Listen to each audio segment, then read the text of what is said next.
पहला क्वेश्चन जो है वहीं से लिया गया है।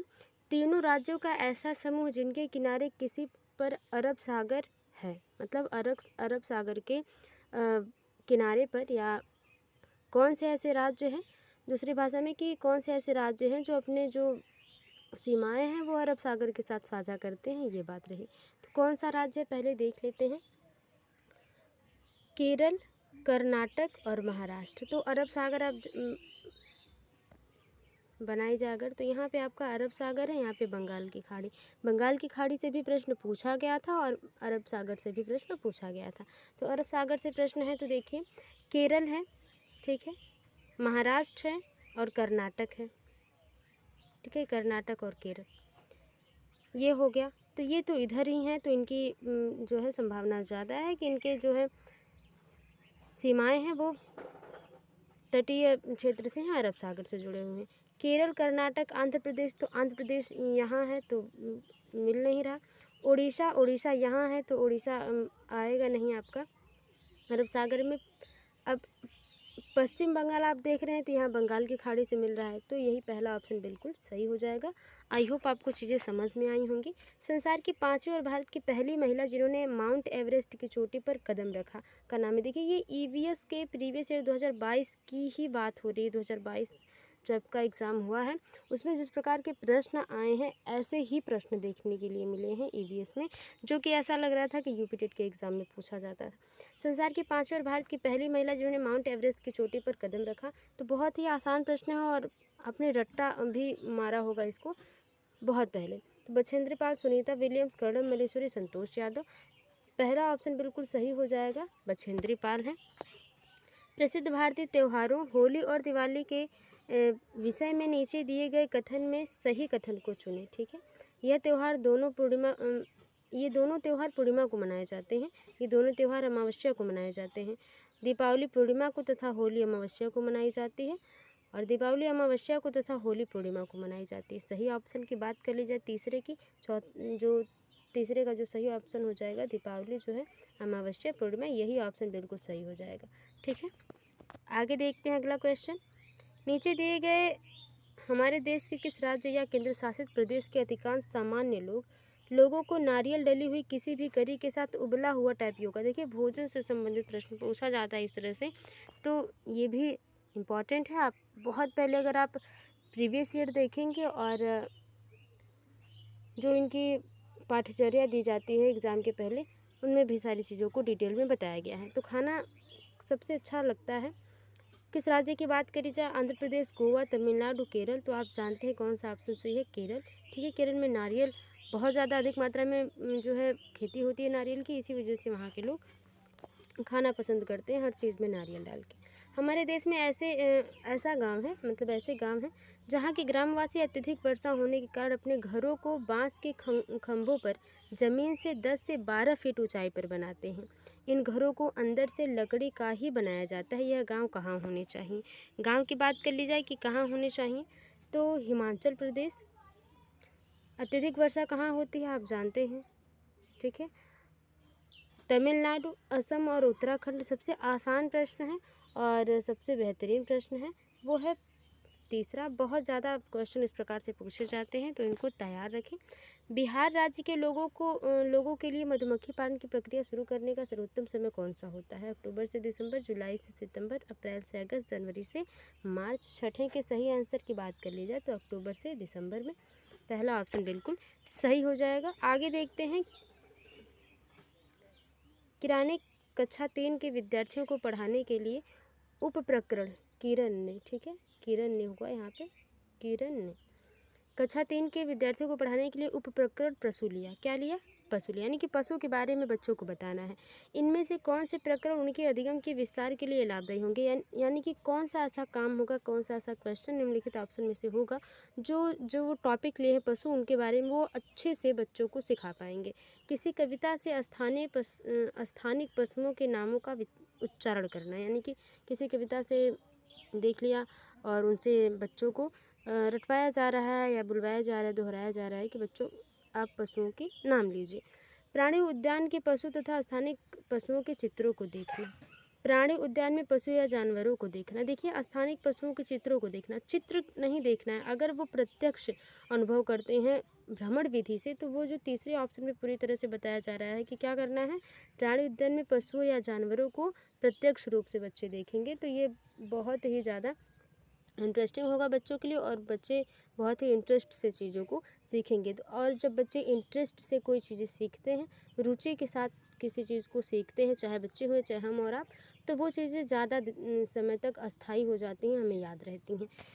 आगे देखते हैं, पर्यावरण अध्ययन में गृह विनाश का उद्देश्य है। गृह विनाश तो होना नहीं चाहिए, यहाँ पे क्वेश्चन थोड़ा सा मिसप्रिंट है।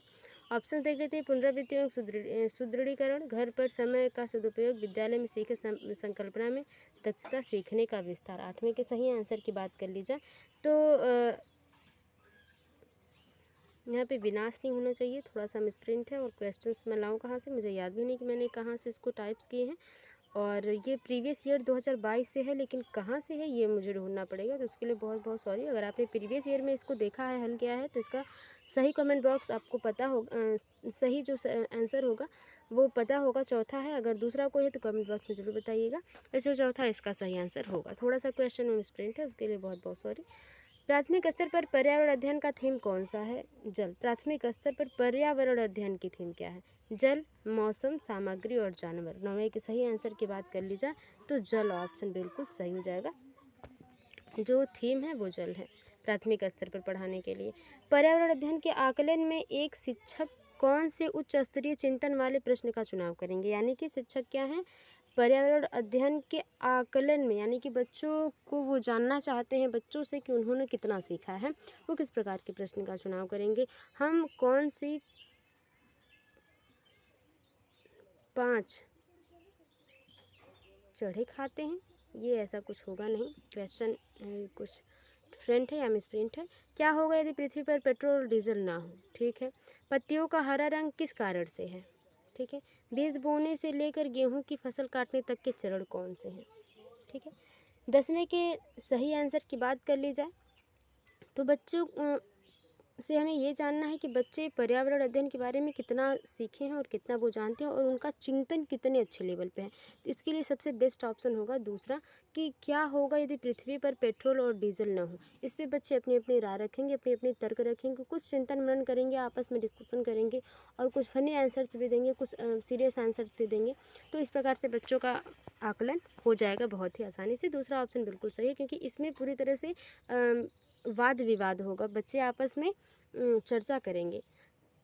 कक्षा 4 के अध्यापक एक संग्रहालय की यात्रा का आयोजन करते हैं। इस क्षेत्र भ्रमण से कौन से प्रक्रियात्मक कौशलों को प्रोत्साहन मिलेगा? वर्गीकरण एवं प्रयोग करना, संप्रेषण एवं चरों की पहचान, अवलोकन तथा मॉडल का निर्माण, नक्शा बनाना एवं मापन करना। 11 के सही आंसर की बात कर ली जाए तो बच्चा क्या करेगा, उसे अवलोकन करेगा और नए नए मॉडल को बनाने की कोशिश करेगा। तो बहुत ही बढ़िया, तीसरा ऑप्शन हो जाएगा। आगे देखते हैं, जो भोजन हम खाते हैं उसका शरीर के अंदर क्या होता है? ठीक है, क्वेश्चन है ये। कक्षा 5 के विद्यार्थियों से इस विषय पर चर्चा करने के लिए शिक्षक ने कहा। शिक्षक का क्या उद्देश्य है? शिक्षक ने कहा कि जो हम भोजन खाते हैं शरीर के अंदर उनका क्या होता है। शिक्षक ने बच्चों के सामने ये बात रखी और वो किस प्रकार से रिएक्शन देंगे, ये शिक्षक का क्या उद्देश्य है ऐसे प्रश्न पूछने का। ऑप्शंस देखते हैं। पाचन क्रिया या वैज्ञानिक तथ्यों के विषय में विद्यार्थियों की कल्पनाशीलता का विकास करना। सही बात है, ये बढ़िया है। दूसरा ऑप्शन देखते हैं कि प्रश्न के सही उत्तर प्रतिपादित करने में विद्यार्थियों की मदद करना। ये बहुत ज़्यादा सटीक और पॉजिटिव नहीं है, क्योंकि 12th क्वेश्चन जो आप देख रहे हैं वो बहुत ही पॉजिटिव है और कुछ अच्छे लेवल से अधिगम के बारे में जो है सिखाने की कोशिश है। तो दूसरा ऑप्शन सही नहीं है उतना।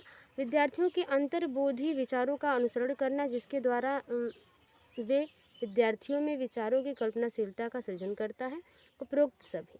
12 के सही आंसर की अगर बात कर ली जाए तो तीसरा ऑप्शन बिल्कुल सही हो जाएगा। हम विद्यार्थियों के अंदर क्या विचार चल रहे हैं, वो किनका अनुसरण कर रहे हैं देख के, और उनमें विद्यार्थियों में जो कल्पनाशीलता है यानी कि इमेजिनेशन, उसका कहाँ तक प्रभाव है। तो तीसरा ऑप्शन बिल्कुल सही हो जाएगा। प्राथमिक स्तर की ईवीएस के पाठ्यचर्या के अनुसार विद्यार्थियों को हमारे देश के कुछ सामाजिक मुद्दों के प्रति संवेदनशील बनाया जाता है। यानी कि बताया जाता है कि बच्चों को सिर्फ किताबी ज्ञान न दिया जाए, कि कुछ बाहरी ज्ञान भी दिया जाए, जिससे मौलिकता जागरूकता बच्चों में आए। तो उसके लिए कुछ जो है संवेदनशील मुद्दों पर भी बात की जाती है बच्चों के सामने। पहचान करें कि निम्न में से किन सामाजिक मुद्दों को पाठ्यचर्या में लिया गया है, यानी कि इनमें से कौन सा एक बेहतर ऑप्शन होगा जो पाठ्यचर्या में लिया जाएगा। बाल मजदूरी एवं वर्ग असमानताएं, तो ठीक है, बाल मजदूरी और वर्ग असमानताएं बढ़िया है एक तरह से।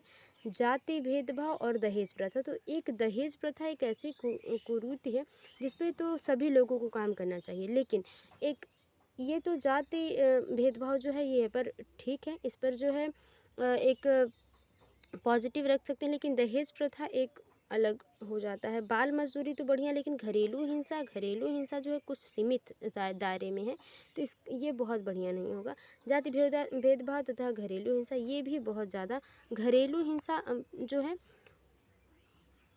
की बात, अब देखिए हर घर में घरेलू हिंसाएं अलग अलग प्रकार से होंगी, ठीक है, लेकिन जो 13 का सबसे सही ऑप्शन होना चाहिए वो पहला होना चाहिए। क्यों? क्योंकि बाल मजदूरी और वर्ग असमानताएं, क्योंकि हमारे समाज में जो असमानताएं हैं, अलग अलग निम्न दर से उच्च दर से बच्चे हैं, क्लासों में हैं, और वो आगे चल के अभी भी ऐसे लोगों से मिलेंगे लाइफ में।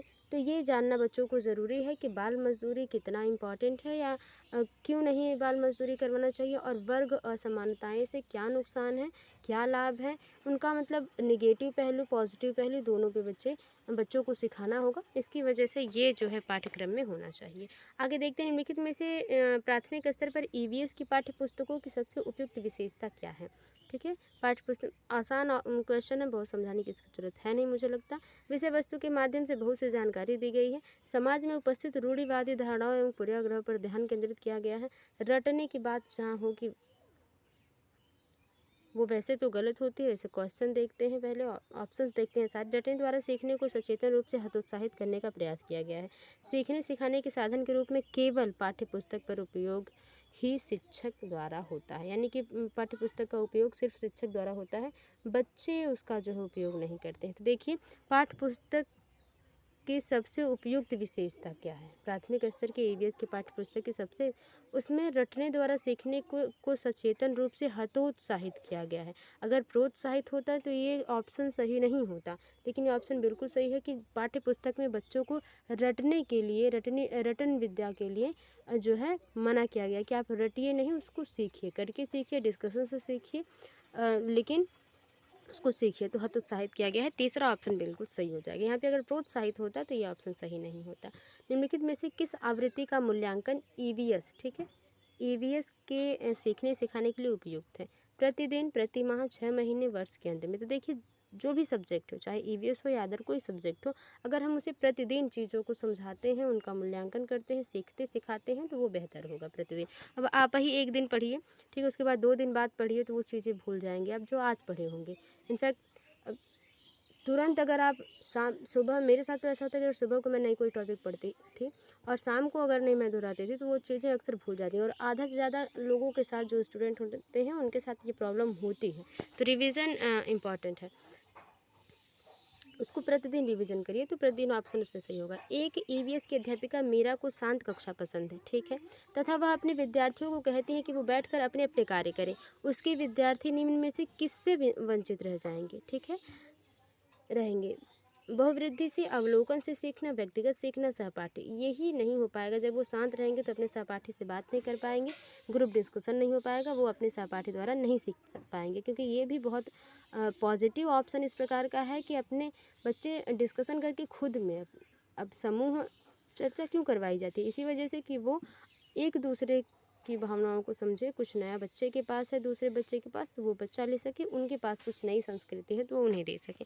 तो ये ऑप्शन बिल्कुल सही है। आगे देखते हैं, उस महिला वेट लिफ्टर का क्या नाम है जिसने अंतर्राष्ट्रीय खेल प्रतियोगिता में 29 मेडल जीते हैं। Waheeda prism, Sunita Williams, Bachendri Pal, Karnam Malleswari. 17 के सही आंसर की बात कर ली जाए तो सुनीता विलियम्स है। मेढक और कीटों को फंसाने और खाने वाला घटपली पौधा कहाँ पाया जाता है। मेघालय, मणिपुर, मिजोरम और महाराष्ट्र। तो 18 के सही आंसर की बात कर ली जाए तो मेघालय सही ऑप्शन है। देखते हैं आगे क्वेश्चन 19 की क्या है। 19वां क्वेश्चन ये रहा कि मकर रेखा है 23.5 degree south, 23.5 degree north, 23.5 degree, ये 23 डिग्री, ठीक है। तो 19 का सही आंसर है, बहुत ही आसान प्रश्न है ये तो, साउथ हो जाएगा। मकर रेखा पृथ्वी है, ये आपका 0 पे है भूमध्य, कर्क और ये मकर, ठीक है। तो कर्क रेखा जो है भारत के 8 राज्यों से होकर गुजरती है, तो यहाँ पे आप समझ सकते हैं कि कर्क रेखा भारत की तरफ है तो मकर नीचे ही होगा, यानी कि साउथ। ये नॉर्थ है, ये साउथ है, ये मतलब कि दक्षिणी गोलार्ध है, ये उत्तरी गोलार्ध है, तो दक्षिणी गोलार्ध में है तो सही होगा, पहला ऑप्शन ही। आगे देखते हैं, इकोसिस्टम शब्द का प्रयोग सर्वप्रथम किसने किया? बहुत ही आसान प्रश्न है ये सारे। उड़म, एजी टांसले, आर.डी. मिश्रा, विटाकर, तो दूसरा ऑप्शन बिल्कुल सही हो जाएगा। फास्ट देखते हैं, ऐसे प्रश्नों को बहुत ज़्यादा टाइम नहीं लगाएंगे। घास भूमि क्षेत्र की परितंत्र की खाद्य श्रृंखला में सबसे उच्च स्तर पर उपभोक्ता होता है। जीवाणु, मांसाहारी, शाकाहारी, शाकाहारी और मांसाहारी दोनों। तो मांसाहारी सबसे ऊंच मतलब ऊपर होता है, ऐसे पिरामिड बनाएंगे तो। आगे देखते हैं, वायुमंडल की प्रमुख स्तर जो पृथ्वी के सबसे पास है मध्यमंडल, क्षोभ मंडल, समताप मंडल, आयन मंडल। तो 22 का जो सही आंसर की बात कर ली जाए तो 22 का सही आंसर जो हो जाएगा दूसरा, क्षोभ मंडल। और किसमें जो है बादल बरसना और बिजली तड़कना, बादल बनना, ये सारी चीज़ें किस मंडल में होती हैं? अगर आपको पता है तो कमेंट बॉक्स में नोट डाउन करें। भारतीय संसद द्वारा जैव विविधता अधिनियम पारित किया गया था 16 अक्टूबर 1990, 10 दिसंबर 1980, 11 मई 1972, यानी कि 1972, 11 दिसंबर 2002। 23 के सही आंसर की बात कर दे, चौथा ऑप्शन बिल्कुल सही हो जाएगा। आगे देखते हैं, निम्नलिखित में से कौन सी कृषि करने के लिए पर्यावरण संरक्षण में सहायक है? अधिक उपज वाली किस्म की खेती, ग्लास हाउस में पौधे लगाना, शिफ्टिंग खेती, जैविक खेती। 24 के सही आंसर की बात करें, जैविक खेती जो हमारे यहाँ आपके यहाँ होती है अधिकतर। अम्लीय वर्षा संबंधित है, ये प्रश्न अधिकतर पूछे जाते हैं। Acetic acid, sulphuric acid, hydrochloric acid, boric acid. तो आपको पता है ये बहुत ही आसान प्रश्न है, ऐसे प्रश्न तो सबको एकदम समझ लीजिए। अगर आप 2 महीने 3 महीने से भी तैयारी कर रहे हैं, अगर सीटेट यूपीटेट भी आपका देखने के लिए मिलेगा ही, क्योंकि आयोग जब बन चुका है तो उसके लिए भी तैयारी करते रहिए, बेहतर ही है। दूसरा ऑप्शन बिल्कुल सही हो जाएगा। WWF से क्या आशा है? World wild life fund, world war fund, world wide fund और वर्ल्ड वॉच फंड। तो आपको पता है WWF का फुल फॉर्म पूछा गया है। 26 का जो सही आंसर हो जाएगा वर्ल्ड लाइफ फंड। इसकी स्थापना कब हुई थी? ये जरूर कमेंट बॉक्स में बताएं। फूलों की घाटी अवस्थित है सिक्किम में, हिमाचल प्रदेश में, जम्मू कश्मीर में, उत्तराखंड में। तो सबसे आसान प्रश्न है ये सारे, तो चौथा ऑप्शन उत्तराखंड में सही हो जाएगा। भारत में निम्नलिखित में से कौन सी एजेंसी मुख्य रूप से प्रदूषण के मापन से संबंधित है? केंद्रीय जल आयोग, केंद्रीय प्रदूषण नियंत्रण बोर्ड, ग्रीन ट्रिब्यूनल और सर्वे ऑफ इंडिया। तो सर्वे ऑफ इंडिया तो होगा नहीं, आपको पता है। 28 के सही आंसर की बात कर ली जाए तो दूसरा ऑप्शन बिल्कुल सही हो जाएगा, केंद्रीय प्रदूषण नियंत्रण, क्योंकि प्रदूषण से संबंधित है तो यही सही हो जाएगा। कोटोपैक्सी एक जागृत ज्वालामुखी है जो अवस्थित है एंडीज में, हवाई में, सिसिली में और रॉकीज में। 29 के सही आंसर की बात कर ली जाए, एंडीज पर्वत श्रृंखला कहाँ पाई जाती है? कमेंट बॉक्स में जरूर नोट डाउन करें। तिब्बत की सांगपो नदी भारत में जानी जाती है, ब्रह्मपुत्र, यमुना, गंगा और सिंधु। तो बहुत ही आसान और बहुत बार पूछे गए जो क्वेश्चन, ये ब्रह्मपुत्र, पहला ऑप्शन बिल्कुल सही हो जाएगा। तो ये थे टॉप 30 प्रश्न। आई होप आपको समझ में आए होंगे या पसंद आए होंगे। वीडियो थोड़ी सी भी हेल्पफुल लगी तो वीडियो को लाइक करें, शेयर करें, कमेंट बॉक्स में बताएं आज की क्लास में आपका स्कोर कितना रहा। मिलते हैं आपसे अगली वीडियो में, तब तक के लिए bye bye, take care, be positive, be motivated. धन्यवाद।